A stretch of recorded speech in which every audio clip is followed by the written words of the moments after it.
अस्सलामुअलैकुम, वेलकम है आप सभी का इस नई वीडियो में। तो आज हम इनफर्टिलिटी के बारे में बात करेंगे जो कि एक सब टॉपिक है रिप्रोडक्टिव हेल्थ चैप्टर से। तो इससे रिलेटेड जो भी इंपॉर्टेंट पॉइंट्स है इस वीडियो में हम डिस्कस करेंगे।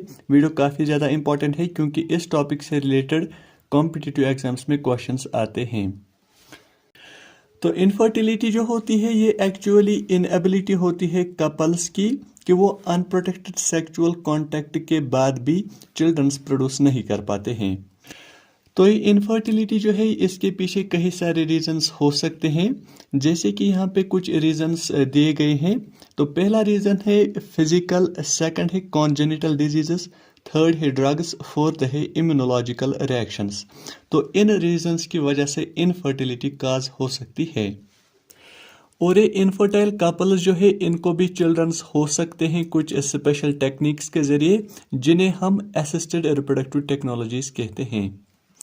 तो हमारे पास पहली असिस्टेड रिप्रोडक्टिव टेक्नोलॉजी है इन विट्रो फर्टिलाइजेशन। तो इसमें जो फर्टिलाइजेशन होती है वो बॉडी के आउटसाइड होती है, लेकिन हमें सेम कंडीशंस देनी पड़ती है जो कि बॉडी के अंदर होती है। उसके बाद जो एम्ब्रियो बनता है तो फिर उसकी ट्रांसफ़र होती है। इसके बाद है टेस्ट ट्यूब बेबी प्रोग्राम। तो इसमें क्या किया जाता है, जो ओवम होता है उसे वाइफ या फिर डोनर फीमेल से लिया जाता है और स्पर्म्स को हस्बैंड या फिर डोनर मेल से कलेक्ट किए जाते हैं। फिर उन्हें स्टिमुलेटेड कंडीशंस के अंडर लेबोरेटरी में फ्यूज किया जाता है और वहाँ पे जो जाइगोट या फिर एम्ब्रियो बनता है फिर उसकी ट्रांसफ़र की जाती है। तो अगर हम जाइगोट या फिर अर्ली एम्ब्रियो को जिसमें 8 ब्लास्टोमेयर्स तक होंगे उसको फीमेल के फैलोपियन ट्यूब में ट्रांसफ़र करते हैं, उस टेक्निक को हम जिफ्ट टेक्निक कहते हैं, यानी जाइगोट इंट्राफ्लोपियन ट्रांसफ़र। और अब अगर एम्ब्रियो 8 ब्लास्टोमेयर से ज़्यादा होगा तो उन केस में फीमेल के यूट्रस में हमें इसको ट्रांसफ़र करना पड़ता है, जिसे हम IUT टेक्निक कहते हैं, यानी इंट्रायूट्रिन ट्रांसफ़र। नेक्स्ट टेक्निक है गेमीट इंट्राफ्लोपियन ट्रांसफ़र, जिसे हम शॉर्ट में गिफ्ट टेक्निक कहते हैं। तो इसमें डोनर फीमेल से ओवम कलेक्ट किया जाता है और उस फीमेल को दिया जाता है जो कि ओवम प्रोड्यूस नहीं कर सकती है, लेकिन जो भी कंडीशंस फर्टिलाइजेशन के लिए सुइटेबल है वो प्रोवाइड कर सकती है। तो जो फीमेल ओवम प्रोड्यूस नहीं कर सकती है उसके लिए हम गिफ्ट टेक्निक यूज़ करते हैं।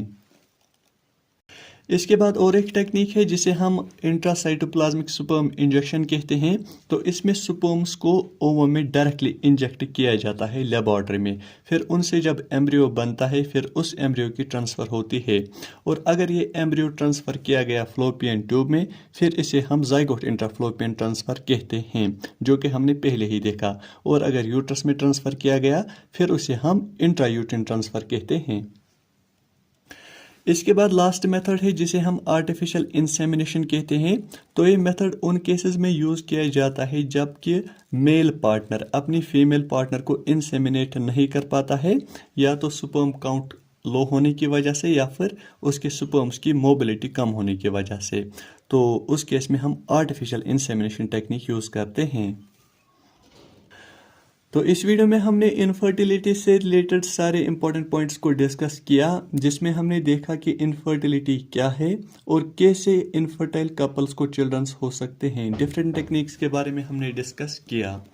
तो इस वीडियो में फ़िलहाल के लिए इतना ही, मिलते हैं नेक्स्ट वीडियो में, तब तक के लिए अल्लाह हाफिज़।